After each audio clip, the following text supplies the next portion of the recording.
Багш дор мөргмөө, ном дор мөргмөө хэмээн сэтгэлдээ мэсэлгэж даган баясдагна. Хүмүүн төрлөختний жам ёсны нэгэн учир занглаа үзээ. Тэгвэл ном мэд амьдралаар амьдарч олон төрөл дамжин бурхны шөдийг олж төрнө гэдэг энэ ертөнцийн дээдийн дээд хувь тавилан гэлтэй. Ийм л нэгэн эрхэм хүмүүн Монгол туурхтан бидний зам мөрийг төгшлөх их дагинсийн зарилгаар төрж Гүрүү Дэва багштан хэмээн дэлхий дахна алдрыг олсон билээ. Цагийн аашийг гаргадан 100-ыг дамжин ном буйны их үсийг түгээн цацруулсаар өнөөдөрч бидний дунд оршин буй их хүмүүний тухай энд өгүүлье.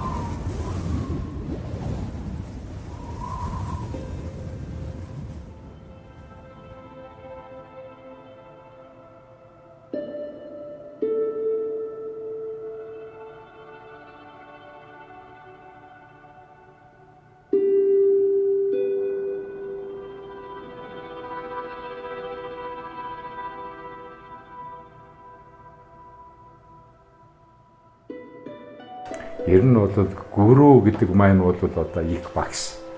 Дэва гэдэг чинь бол одоо тэнгэр, бурхны одоо эр тэнгэр гэсэн ийм утга санааг харуулсан. Өөрөөр хэлбэл одоо агуу их одоо том багшаа гэсэн ийм одоо сайхан нэрийг зөөж явдаг, тэр нэрийг одоо хайрлаж явдаг, хамгаалж явдаг, тэр нэрэндээ бол хүртэл сайхан амьдарч чадсан ийм сайхан одоо Монгол ламтан байгаамаа гэдгийг би бас зөвлөд тэмцэлтэй хэлчихье гэж бодож байна.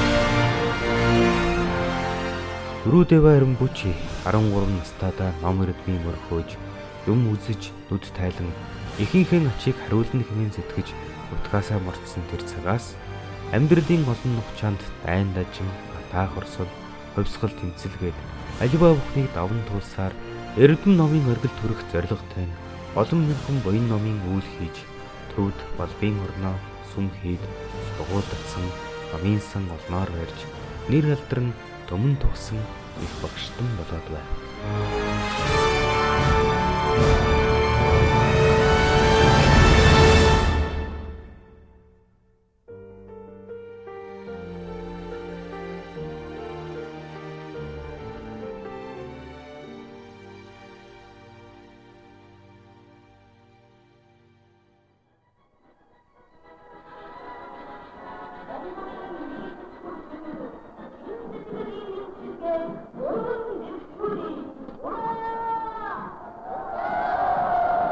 Энэ үе 1970 онтоо золгож байсан цаг. Харин төрлөх Монгол нутагт нь социалист нийгэм ноёрхож, хүн зон шашин намаа шүтэх эрхэм боолгуулж, олон мянган дугуйн хийдэ нураан түвэж, бурхан шүтэнэ устгаж үгээрүүлэн өөрийн өв соёлыг мартагнуулж байсан үе байлаа.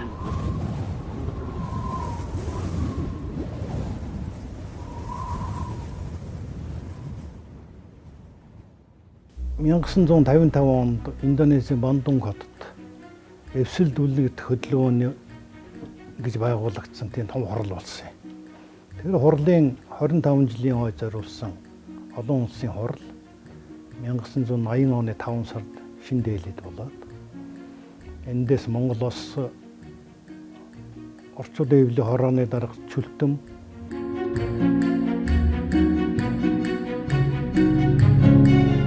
нөгөө талаас гандан тагшны хийдэн тэргүүн хам гомжгоо тэргүүтэй Монголын буддистуудын төлөөлөгч гэдэг хоёр төлөөлөгч явсан. Тэгээ нэг удаа байж исэн чинь Вакула Эренбүчигийн туслах нэг Сонон Ванчик гэдэг нэг хүмүүс залуу байсан да.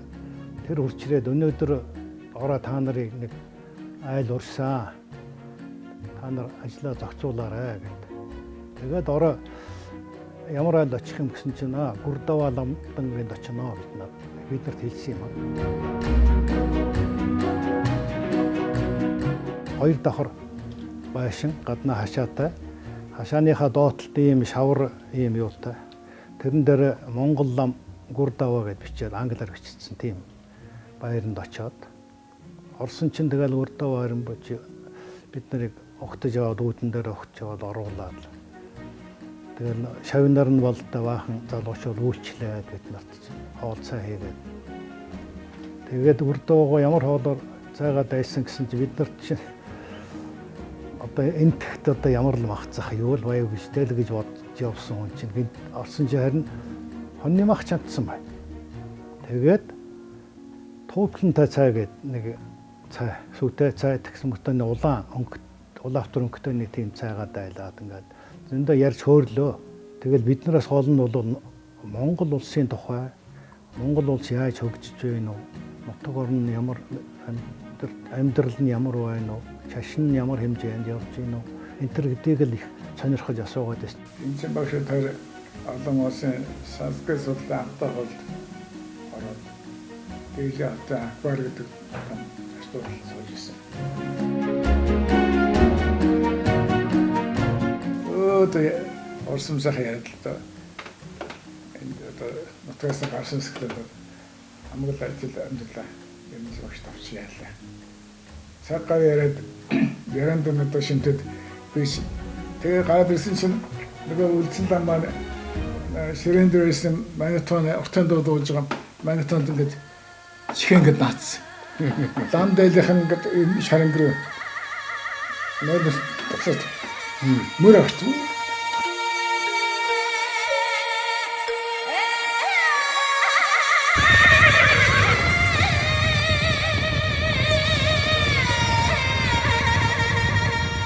Орон гэдэг алс одох тусам сэтгэл зүрхэн улам чангаар уягдаж нас ахих тусам санан турсагдах нь тодорч байдгийг Эренбүүчи багш түүний Монгол шов нарын улам дурсамжинд хадгалаастай бий.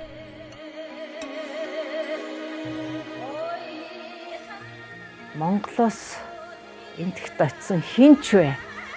Багшийн гэрээр орохгүй гарахыг би ер нь өөрөө энтэгт байсан нэг 10-аад жил би байсан шүү дээ. Ирж очиод тэр хугацаанд ерөөсөө үзээгүй.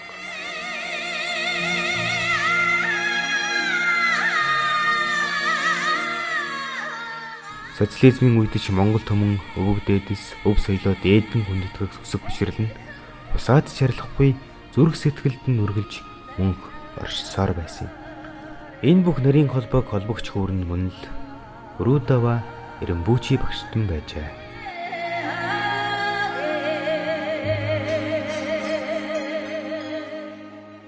Монголчуудын сэтгэл дотор Гүрдава багш бүр гүн суусан байсан. Манайд гэрт ирээд 76 гэрт нь манай гэрт очроо би хэлж байгаа одоо яарахгүй. Тэгээ чинь дотоод юмны хүмүүстэр хэлж хамт явж байгаа. Бөөр хэлж бичиг өгчиж жишээл авт. Тэгээд манай хотоо яг одоо энэ байранд манайд 2 цагтай ярьж байгаа тэгээд гарсан чинь зөндөө манай орсны гадна юу вэ? Хатдаг ус хэд үерсэн тахчих. Социализмын үед бол гадаадд одоо лам нарыг явуулах бас хориотой тэр болгон явж чаддаггүй байсан. Хэдий тийм боловч одоо гандан хийд болон одоо засгийн газрынхантай ярьж хагаад нэлээ олон сайхан лам нарыг бол одоо энтгэд очиж газар үзүүлсэн, бурхны орон үзүүлсэн.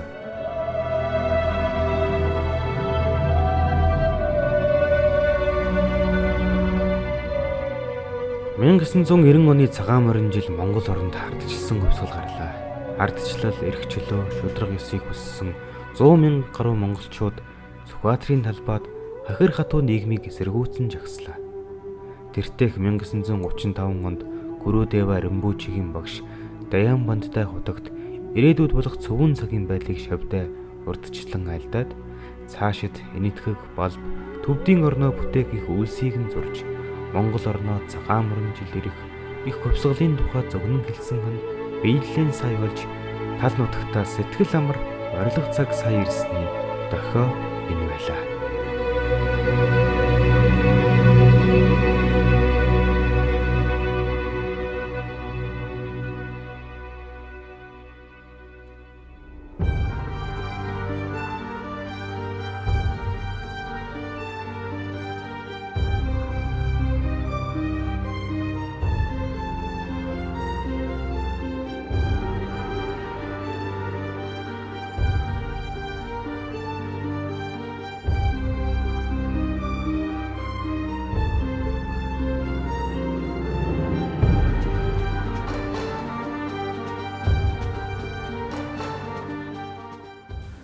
Багш би бол багштайгаа 1991 онд анх амар баясгалан хийдэд залгаж ирсэн. Багш тэр үед Балбаас Монголд шууд морилоод энэ дэлгэрийн чойрын хий дээр морилж үзээд Эрдэнэзуугаар морилж үзээд тэгээ амар баясгалан хийдэд морилж амар баясгалан хийдэг сэргээн засварлаа гэж ингэж таалсан байлээ.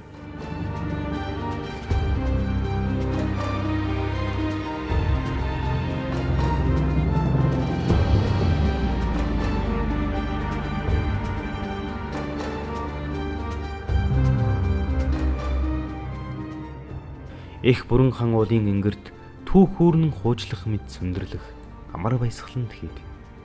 Манж дайчин гүрний инх хамглан хаан өөрийн болон гүрний багш Алтан ургийн анх дугаар богд өндөргийгэн зан удирч зориулан 1937 онд босгож дуусгасан түүхтэй энэ хийд өмнөөс их түүхийг хөөрнөх мэт. 1937 оны халуун намар энэ хийд хэлмэгдүүлэлтийн гашуун шуурганд өртөж нандин шүтэн хуучны ном судар, зураг хөрөг, алт мөнгө, зис гуйлан урлагийн бүтээлүүдийг сар гарan өдөр шөнөгүй зөөж алтан булгийн хэлээр Орос улс руу гаргасан гэдэг. Тэр цагаас хойш амар баясгаланд дахин сэрэх цагийг хүлээн нар салхинд гундан байв.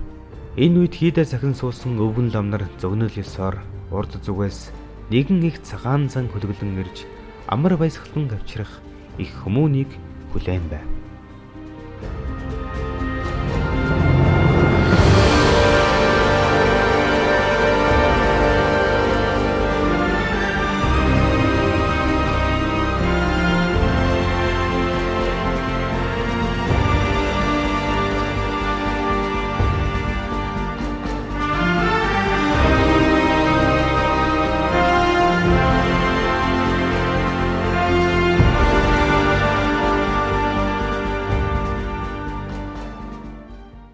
Нэг нүүбээс тэр үчин цаас бас нэг төсөл ирсэн гэдэг. Тэгэхэд бол одоо 1-2 өрхийн өмнө цагчээсэн 20 жил засч байгаа гэдэг ЮНЕСКО-ч мөнгө өгсө гэж байсан. Вьетнам руу засч яана гэсэн амар үйлсүүдэн хийдэг тэр шарилж ногоо оруулчихсан. Ямар байсан нь би өмнө нь очиж үзэж байсан юм чинь мэдлгүй яах вэ? Шавн дээгүүр лам нарын хувцсонор хавтгаа нэвсítэр хийсэн. Оо тэр хүн зүрх шимсэр тиймээсэ. Тэгэхэд бол одоо энэ юу амар баясгалан хийдийг одоо сэргээхэд маш одоо их сэтгэл зүрх хөрөнгө мөнгө юу л байдгаа одоо тэр хийдийн сэргээн босгоход тэр хүн бол зориулсан байт. Амар үстэй хийд дээр ингээд буусан чинь хийгүнтхэн бороо зогсоол сайхан солон гараад бүү нэг сайхан болсон. Өө эн чинь одоо миний амьдрах, миний байх ёстой, миний энэ бол одоо амьд оруулах ёстой ийм нутг байна, ийм сүм байна гэж ингэж би одоо ойлгосон. Гүрүүдава Аримбүчи хийдийг сэргээн засварлах ажилдаа өөрийн биеэр үлгэрлэн шавдан ороод байлаа. 80 насны босхийг хэдийн алгасан ч залуус үлгэрлэн өөрийн гараар бүх зүйлд жишээлэн оролцсон тухай одоо ч түүнийг нүдээр харж биеэр мэдэрсэн хүмүүс бишрэн дуссаар. Амар баясгалантай гээд бүтээн байгуулж явах мэдэнд очиж олооц. Тэгээд тэнд яг одоо өглөө ажил эхлэегүй байхад л яваад л өнөөдөр хийх ажлын дээр баримжаа. Тэгээд орох одоо материалын тооцоо бүх юм яриад тэгээрээ ингээрээгээд тэгээд би ер нь одоо толгой тооны машинтай юм уу л гэж боддог. Энд бол 40 доос орох юм шиг 40 ширхэг орох юм байна. Тэгээд зардал нь тийм болох юм байна гэдэг ингээд үзээд явж байхдаа л тэр тооцоо гаргаад явцдаг юм лээ. Тийм бол асар их одоо дуршлах шүү.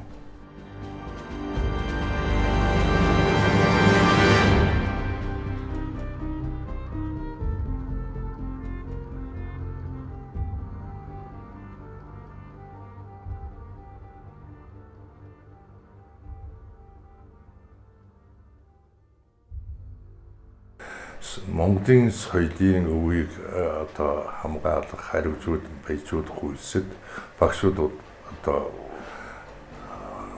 маш том авьяа байгуулсан үнтэй.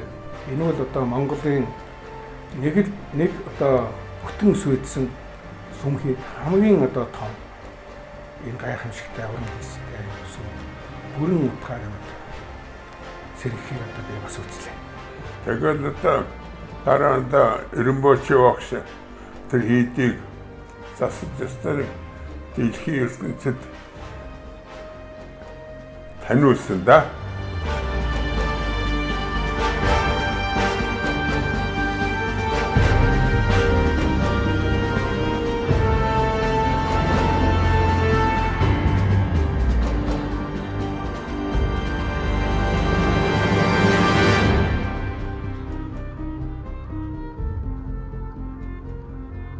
Энэ бүх үйлс Гурудава архимын оюун санаа соён гэгээрэлд оруулсан их үйлсийн нэгэн хэсэг байсан юм.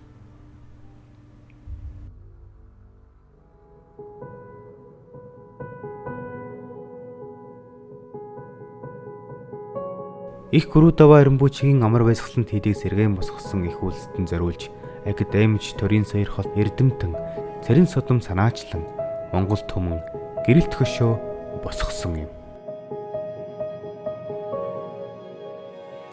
За яг ингээ гөшөөгийн үгийг ингээд яг хийж болно. Гөшөөний одоо суур чулууг хийлгэн, суурийн бол дөрвөн гүчтэн тийм сайхан суур хий. Тэгээд нэг ерөнхий завгрын бол энэ юугаар үлгэр болгосон шүү. Өөрөө очиж үзэж байгаа хэмжээс авчгаад цогтын чулуун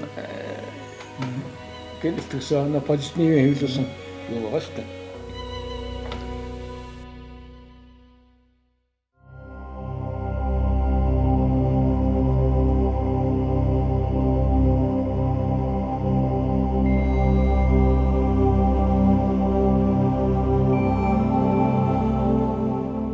Монгол түмний ив нэгдэл тусгаар тогтнол мөнхөд оршихын бэлэгдэл аян дохоо өндөр мэлмий нэгж Жанарасаг бурхныг дахин шинээр босгох ажил өрнөж байсан цагдор Гурудава Римбучи мөн л манлайлан оролцож бүхий л зүйлд сэтгэл гарган зөвлөж хамгийн том өвлөгийн эзэн болжээ.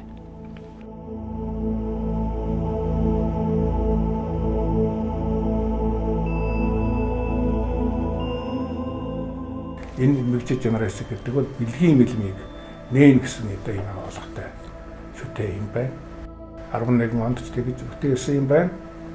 90-ад онд ч дахин энэ агуулгаар бүтээх тухай бид нар ярьж гисэн.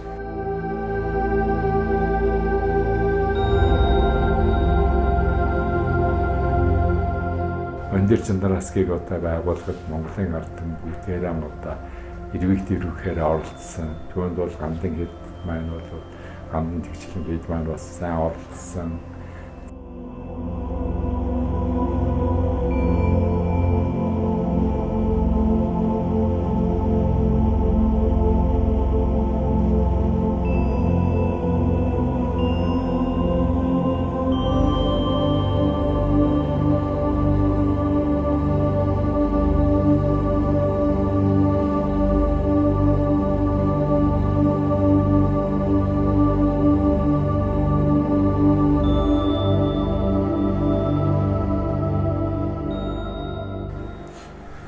Ингээд 1996 оны 10 сарын 26-нд Мэлчиж Жанарасаг шүтээний үдээ дуусаад их 11. Энэ 11 Эренбочи багш одоо өдөрцөн шүү дээ.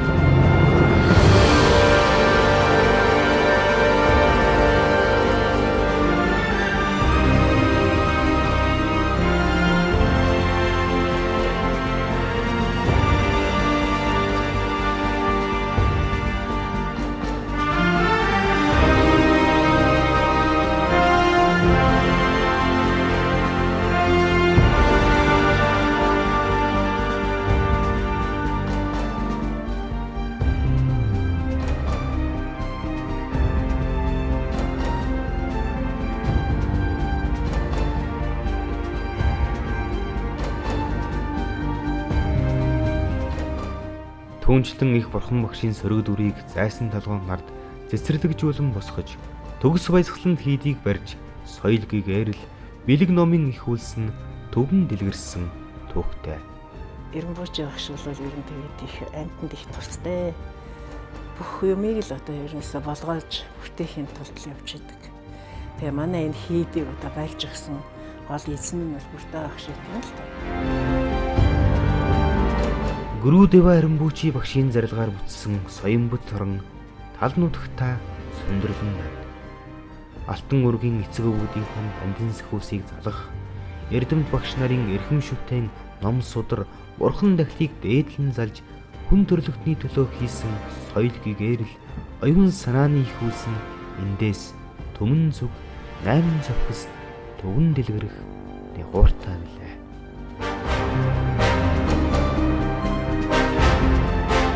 Альч газар бид ээлэдч байсан, балбадч байсан, хааж ивж байсан бол ерөөсөө Монголд очно гэдэг л тийм л яриад байгаа байсан шүү дээ.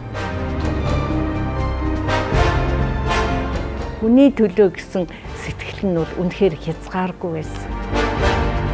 Сэтгэлгээгийг үргэлж одоо би мэдэрч явдаг байна. Шиг юм байсан. Жинхэнэ гэгээлсэн хүн гэж юм байдгийн байна да.